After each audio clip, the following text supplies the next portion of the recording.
K Sudhakaran ഇങ്ങനെ ഓരോ കാലത്ത് ഓരോന്നോരോന്ന് മാറി മാറി പറയുകയാണ്. ഇപ്പോൾ നിങ്ങൾക്ക് മനസ്സിലായല്ലോ ഓൾ ഇന്ത്യ കോൺഗ്രസ് കമ്മിറ്റി എന്തുകൊണ്ടാണ് അദ്ദേഹത്തെ KPC പ്രസിഡന്റ് സ്ഥാനത്ത് നിന്ന് മാറ്റിയെന്ന്. കാരണം അദ്ദേഹം ഒരിക്കൽ പറയുന്നതല്ല പിന്നെ പറയുന്നത്.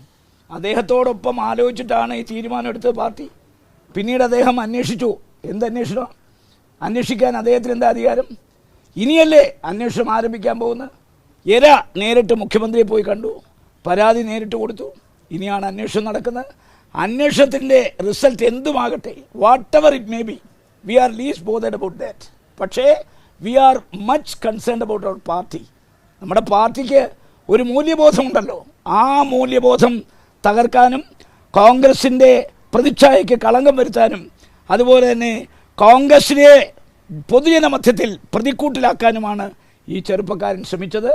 അതിനെ ആര് ന്യായീകരിച്ചാലും അവരോടൊപ്പം നിൽക്കാൻ കേരളത്തിലെ കോൺഗ്രസ് തയ്യാറാവില്ല. കേരളത്തിലെ ഒരു കോൺഗ്രസ് നേതാവും ഇതിനെ അനുകൂലിക്കത്തില്ല, അനുകൂലിച്ചിട്ടില്ല. ആരെങ്കിലും അനുകൂലിക്കുന്നെങ്കിൽ അവരെ കോൺഗ്രസ്സായി കാണാൻ എനിക്കാവില്ല.